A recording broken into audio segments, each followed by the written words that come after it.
You are now watching The Meech. This is going to be an interesting way to start off 2024. This is something I haven't done since 2010, and I am super excited to do it because I just got myself a brand new in-the-box Nintendo DS. Thing is, this is a DS you likely don't even know even exists. This is the DS-ML. We've all heard of the DS Lite, we've heard of the DSi, but have you heard of the DS-ML? You might think initially this is a bootleg system, maybe a new emulation handheld, but this is actually a real Nintendo DS, and there's a lot to the system's story, more than you would ever initially expect. So taking a look at the box, you can see they're trying to replicate the box for the DSi. You got the features like the music, DSi shop, download, play, and PictoChat, which those two were on the DS and DS Lite. But looking at the system, it's trying to replicate the DS Lite. Okay, the box tries to replicate the DSi. System tries to replicate the DS Lite. This is a very confused DS. But looking at the back of it, you can see it shows you some of the features. Get ready to experience a totally new way to play video games. The DS-ML is a high-powered handheld video game system and a sleek, portable folding design loaded with innovative features to give you the ultimate gaming experience. Hey, that's true. The Nintendo DS is the king of handhelds, I can't argue there. And it just tells you what it includes, some of the features. Yeah, color LCD screens, that is a huge selling point. That was a huge selling point in '89 too. But tells you all about it. Fast dual processing power allows you to play impressive new 3D rendered DS-ML games and play all your favorite Game Boy Advance games in single player mode. So yeah, it shows you all the features. I love that they even have the RSA secured thing, and it's even on the side. Wow, really talk about attention to detail. But the games shown are so bizarre. This is a weird selection of DS games. You got Plants vs. Zombies, Duke Nukem, New Super Mario Bros., which is a classic, but this is the beta New Super Mario Bros. In the screenshot. That is not the final game. Rayman DS, Ridge Racer, the Herb Sims in the City, and of course the certified classic Kung Fu Panda 2. You can't have a DS without Kung Fu Panda 2. So the box itself is super intriguing, but it's what's on the inside that's going to count.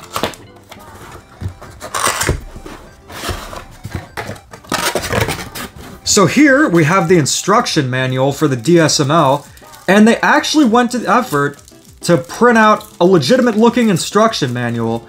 I kind of don't want to open this to keep everything sealed, but at the same time, you're supposed to look at instruction manuals, not keep them sealed. And it's pretty much what you would expect. Tells you about the system. This all looks legitimate. This looks like something Nintendo would have come up with. And I do have a theory about the system, but that's the instruction manual. It's not in full color, but at the same time, way more effort than I expected. And do you really need an instruction manual for any DS? Maybe the DSi, but certainly not the DS or DS Lite.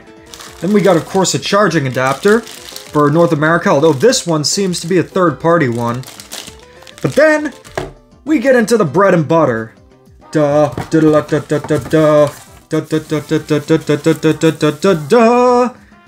Wow. This looks way nicer than I ever expected. I expected it just to be a standard matte finish, but this is kind of metallic. I did not expect that. I do wonder if this thing is going to be a fingerprint magnet, but I gotta say, I like the finish on it.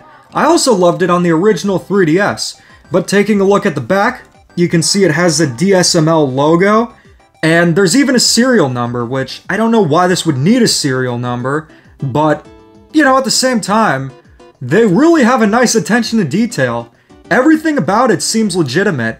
And of course, you got the stylus, which is placed on the top, just like the original Nintendo DS and the original 3DS. Now, usually it's on the side, so that is very bizarre for most of us. And of course, you got a Game Boy Advance slot, which is not on the DSi, so this thing is definitely more like a DS Lite. Then opening up the system, you can see that it's similar to DS Lite in terms of just the aesthetic, but it looks way larger. In fact, it is much larger than the Nintendo DS Lite. The button placement's also different. You got Start and Select here instead of here where it'd be on the DS Lite. Power is here, and there's a reason for that. But before getting into the system itself, let's compare it to the DSi and the DS Lite. So this is the DSML compared to the DS Lite. I customized my DS Lite to be atomic purple, but as you can see, it is much larger than the DS Lite. And even though it looks like one, you can see it's a different system. Just closing the system itself, you will see just how massive the DSML is. It is insane. Like this thing, when they said sleek and portable, I'm not so sure how true that is. I mean, look at this. Then we get into the Nintendo DSi, which it tries to mimic on the box, but it looks even less like. You can see that still, much larger system, although I think the DSi is actually slimmer than the DS Lite. Yeah, you can see the size comparison between the two. It might be a little bit longer, but it definitely seems slimmer. But yeah, this thing is huge. Now, considering just how obscure and just how odd the DSML is, I'm not just going to go for the standard unboxing, we're actually going to test it out and see just how it plays games and what this thing even is. Now, I'm definitely keeping the box for this. If anything, it's going to make for a really cool display piece just because of how bizarre it is. So I want to keep it in good condition too. Wonderful. Alright, time for the moment of truth.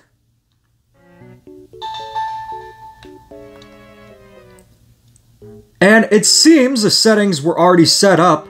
If you want to, you can just replace the battery and change some of the settings that way. But we'll test out some games on this. Usually, I would use an R4 card or something like that, which this does work with. But let's test out an original DS game. Alright, we'll be playing some Donkey Kong Jungle Climber to test out the DSML. Fits in perfectly.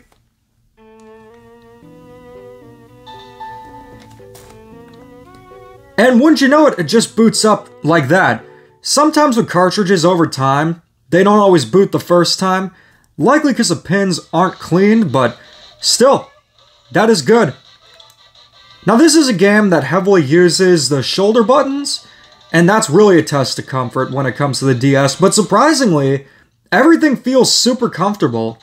It might not look like it, screens are really small in comparison to the system itself, but everything feels good, even the shoulder buttons do. And surprisingly, it doesn't feel cheap either. The red one that I saw in the Retro Futures video kind of looked like a McDonald's Happy Meal DS, but this one feels quite good. I don't know if it's a different plastic, but this does feel official.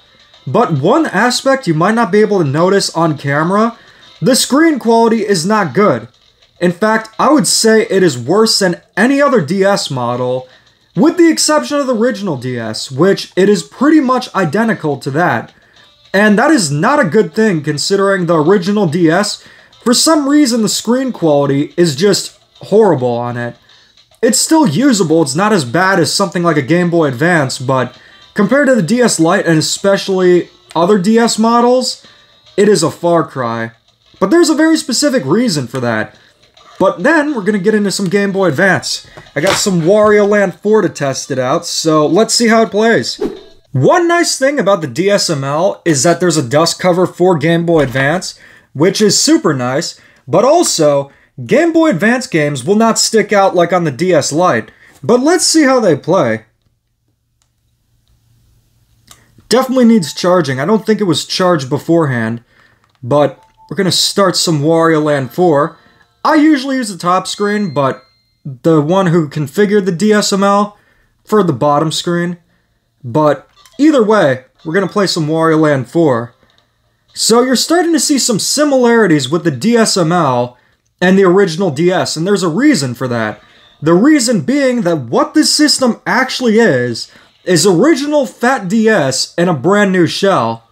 Which you might be wondering, why would someone go to all the time and effort to just reshell original DS systems into this DS Lite-esque system? And what does ML even stand for? There's often medium large, which I think sounds kind of stupid. I think modern look makes more sense, but I think it's a good thing. I think it's smart to use some of the parts left over, because I'm sure there's a surplus of them, to make a sort of new system, and honestly it feels way better than the original DS. Yeah, the internals are the same, screen quality is not going to be incredible, but at the same time, I'd rather have the parts go for something like this than a Game Boy Macro, which is literally just a Nintendo DS that strips the DS functionality. Yeah, this is way better than that, but, you know, at the same time, this was $47 US, brand new in the box. Definitely a great purchase. I would probably say if you're seriously interested in getting a DS outside the novelty of this being a weird sort of revision that's pretty much unknown, you're probably better off going for the DS Lite or DSi, but I'm quite happy I got it. I also got a green one, but that didn't come with the box, but overall, what an interesting find. And that is an unboxing of the DSML. I'm going to do a full-on in-depth review and history of the DSML. There's a lot to this system's history. It's been around way longer than you expected, and I'll be doing a full-on elaborate review of the system in part of that video. But before we wrap things up, here is the green version. I gotta say, this does not look anywhere near as nice as the black one, but it's Shrek green. You gotta love it for just that reason alone. But would you consider getting a DSML? Let me know in the comments, and as always, keep calm and da-don.